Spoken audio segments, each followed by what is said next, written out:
देख रहे हैं री इंडिया न्यूज और मैं हूं मनीषा श्रीवास आपके साथ। नाग पंचमी पर्व अम्बेडकरी विचार मोर्चा की ओर से बड़े ही धूमधाम के साथ मनाएगी। साथ ही इस नाग पंचमी के पर्व पर अम्बेडकरी विचार मोर्चा के राष्ट्रीय अध्यक्ष नारायण बागड़े ने नागपुर के धंतोली क्षेत्र स्थित नाग नदी पर कई अहम बातें कही और नाले के रूप में तब्दील हुई नाग नदी के इतिहास को फिर से नागपुर की जनता तक पहुंचाया, जिससे नाग नदी फिर से पहले की तरह साफ हो और नाग नदी को उसका अस्तित्व दोबारा वापस मिल जाए। आइए देखते हैं री इंडिया न्यूज की एक खास रिपोर्ट।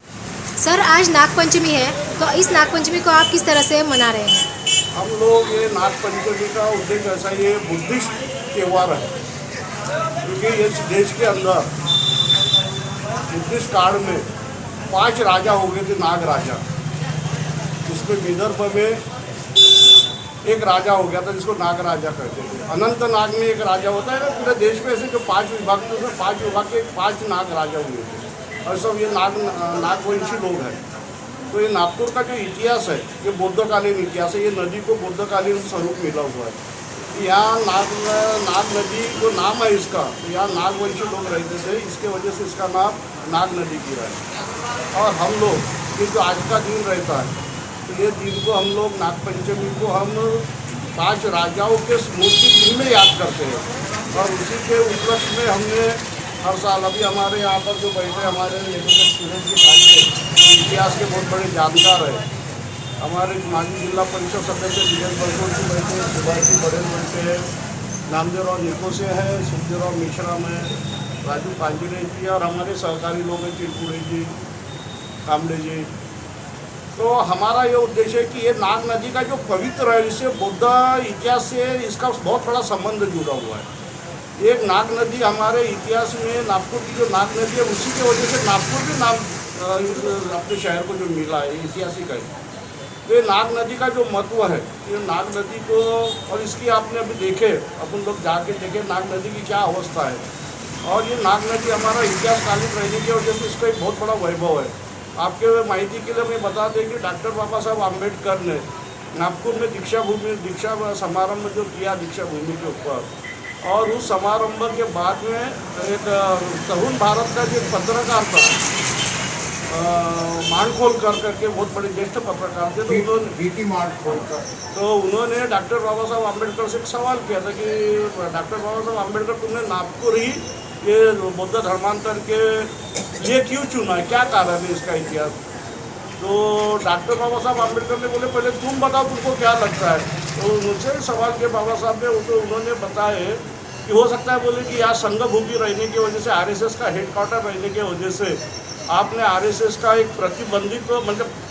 विरोधाभास के हिसाब से तुमने यह बुद्ध धर्म की दीक्षा ली। तो बाबा साहब ने बोला ऐसा कुछ नहीं, बोले आरएसएस की भूमि है करके मैंने यहाँ धर्मांतर नहीं किया। मैंने जो धर्मांतर यहाँ किया कि ये नागा लोगों की भूमि है और नागा लोग ये बौद्धकालीन लोग थे और बुद्ध के बहुत बड़े संरक्षक थे, बुद्ध के बहुत बड़े अनुयायी थे। इन्हीं लोगों ने तक्षशिला विद्यापीठ,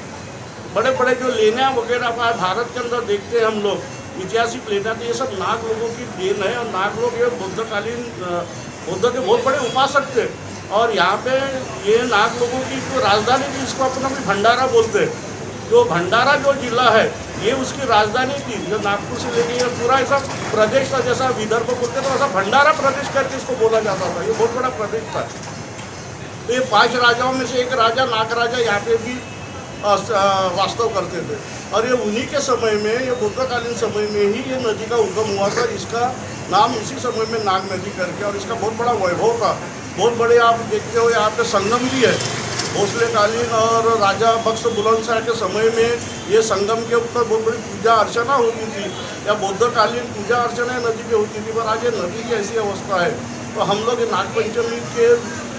नागपंचमी को नाग वगैरह, सांप वगैरह ये सब चीज़ों को मानते नहीं हैं बुद्ध तत्वज्ञानी होने की वजह से। परंतु जो नाग लोग थे, जो नाग राजा थे, वो हकीकत में थे, उनका सांप से और नागों से कोई संबंध नहीं था। तो हम लोग उन्हीं का जो स्मृति दिन है, नाग पंचमी का जो स्वरूप आया है उसी का स्मृति दिन है, क्योंकि उनको प्रजाजित ब्राह्मण ने वो 5 राजाओं की आज ही के दिन हत्या की थी। और वो हत्या के प्रतीक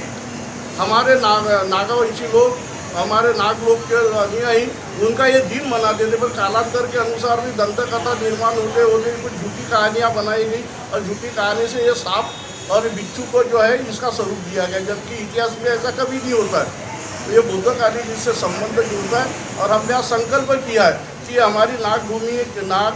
नदी जो नाग लोगों के एक पवित्र स्थल है, नाग नदी का एक हमारा आदर्श है और ये बुद्धकालीन इससे संबंध जुड़ने में ये नाग नदी का बड़े पैमाने पे इसका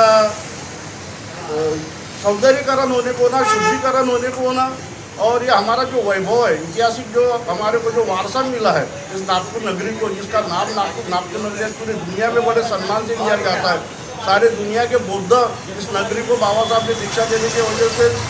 इस नगरी के तरफ बड़ा आकर्षण है उनका, ये बुद्धकालीन नगरी रहने की वजह से। तो इसके साथ में जो प्रतीक है नाग लोगों के लिए, जो नाग नाला जिसको आज बोलते हैं, नाग नदी जिसको बोलते हैं, जो प्रतीक है हमारे बुद्ध तत्व ज्ञान से, तो उसका सम्मान होने को ना माननीय नितिन जी गडकरी जो यहाँ के खासदार है और वो बहुत बड़े उनके तरफ सारे खाते पर है नाग, उन्होंने भी एक ऐसा पिछले वक्त ऐसा आह्वान किया था कि नदी का सौंदर्यीकरण करेंगे। तो आज के उपलक्ष्य में हम उनका भी ध्यान आपके माध्यम से हम आकर्षित करना चाहते हैं कि ये नाग नदी का पवित्र कायम करने के लिए उन्होंने भी पहल करे और ये नाग नदी का सौंदर्य और अच्छे तरह से बढ़ रहा है और इसका शुद्धिकरण करे, ताकि दुनिया का और आकर्षण हो और बुद्ध धर्मों की जो बुद्ध धर्मावली है, बुद्ध धर्मावली के जो अनुयायी है उनका भी सम्मान होगा और बुद्धकालीन इतिहास का जतन होगा। और ये जतन हमारे सारे लोगों के लिए, सभी धर्म के लोगों के लिए बड़ा एक प्रेरणा स्थान रहेगा और नाग नदी का आकर्षण और कायम रहेगा और नाग नदी का अस्तित्व और उसका इतिहास, ये भी इतिहास में जो जमा हो रहा है वो इतिहास, क्योंकि आज नए पीढ़ियों को इसको नाले का स्वरूप आ गया। तो ये जो नदी है जो पवित्र है, जो हजारों साल से 2-2.5 साल से इसका अस्तित्व है, जो अंबाझरी से निकली हुई नदी जिसका उगम है, तो ये सारी जो चीज़ें हैं हमारे इतिहासकार घाटे जी ने भी बताया है कि ये नाग नदी के उगम के समय में खुद तथागत गौतम बुद्ध वाकाटाक राज के समय में राजा प्रसन्नजीत के लड़की के शादी के समय में जब नागपुर के नगरी में आए थे सिद्धार्थ गौतम बुद्ध, तो उनका भी उसी समय में उन्होंने अंबाझरी तालाब और केलंगड़ी तालाब पूरा वहाँ भी वैसे उन्होंने, क्योंकि उस समय में पानी बहुत बड़ा स्रोत था और पानी के जहाँ पानी रहता था वही लोग वास्तव करते थे। तो ये नाग नदी का ऐसा इतिहास है और ये नाग नदी के इतिहास को सभी लोगों तक आप पहुँचाएँ। और आप यहाँ पर जो परिसर में रहते हैं नाग नदी के, उन लोगों से क्या कहना चाहेंगे? हम उन लोगों को यही कहना चाहते हैं कि नाग नदी में जो गंदगी डालते हैं, अभी देखो ऑरेंज के भी अंदर देखो बड़े बड़े कैनल बने हुए हैं, उनके कैनल कितने खूबसूरत होते हैं, उनके आजू बाजू में भी लंदन देखो, इधर देखो, बड़े बड़े शहरों में देखो, विदेशों में उनके बाजू से भी कैनल जाते हैं और कैनल में कोई कचरा नहीं डालता, कितनी अच्छी नाव चलती है, कितना पवित्र कितना शुद्ध पानी रहता है और वो 4 चांद लगते हैं उनके शहर को। वैसे नाग नदी के भी अगर वहाँ पे आजू बाजू में रहने वालों ने गंदगी और ये सब चीज़ें नहीं डाले तो, और इसके लिए सरकार ने ठोस भूमिका ले ली, सरकार ने भी एक कड़क नियम बनाने को ना और इसका जो ऐतिहासिक वारसा है वो कायम रहने को ना, ये सरकार की जवाबदारी। क्योंकि पिछले वक्त जापान गवर्नमेंट ने भी नाग नदी का सौंदर्यीकरण और उसका शुद्धिकरण करने के लिए हमको लगता है कि भारत सरकार से बहुत बड़ा करार किया है और हमको विश्वास है गडकरी साहब के ऊपर कि वो विकास पुरुष है, तो उनके पक्ष से हमको उससे कोई लेना देना नहीं, पर वो विकास पुरुष रहने की वजह से उनके हयात में उनके समय में नाग नदी का सौंदर्यीकरण और शुद्धिकरण होगा, ऐसे हमें विश्वास है। यही हमारे सब पदाधिकारियों के आज के दिन हम नाग जयंती, नाग पंचमी को हम इस तरीके से मनाते हैं और ऐसा हमारा इतिहास है। यही हम लोग आपको आपके चैनल को भी बताने के लिए आपको ऐसी ताज़ा खबरों की अपडेट के लिए आप देखते रहिए री इंडिया न्यूज़ और हमारे चैनल को लाइक करें, ज़्यादा से ज़्यादा शेयर करें और सब्सक्राइब करें।